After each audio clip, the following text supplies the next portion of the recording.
The Prince by Niccolo Machiavelli. Chapter 22.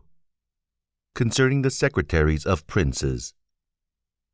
The choice of servants is of no little importance to a prince, and they are good or not according to the discrimination of the prince.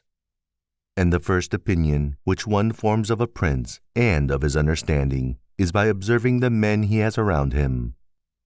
And when they are capable and faithful, he may always be considered wise, because he has known how to recognize the capable and to keep them faithful. But when they are otherwise, one cannot form a good opinion of him, for the prime error which he made was in choosing them.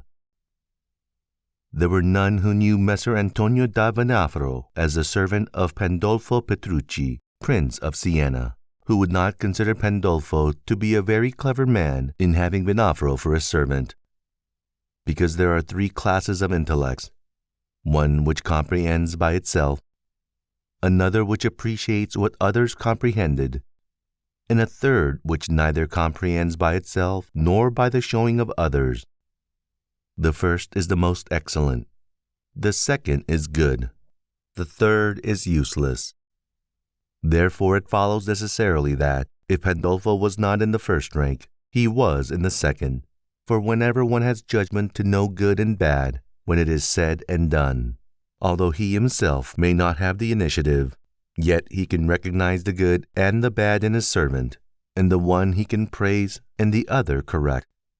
Thus the servant cannot hope to deceive him, and is kept honest. But to enable a prince to form an opinion of his servant, there is one test which never fails. When you see the servant thinking more of his own interest than of yours, and seeking inwardly his own profit in everything, such a man will never make a good servant, nor will you ever be able to trust him.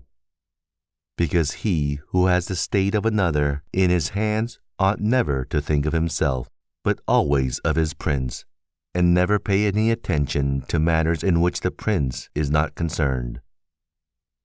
On the other hand, to keep his servant honest, the prince ought to study him, honoring him, enriching him, doing him kindness, sharing with him the honors and cares, and at the same time let him see that he cannot stand alone, so that many honors may not make him desire more, many riches make him wish for more, and that many cares may make him dread chances.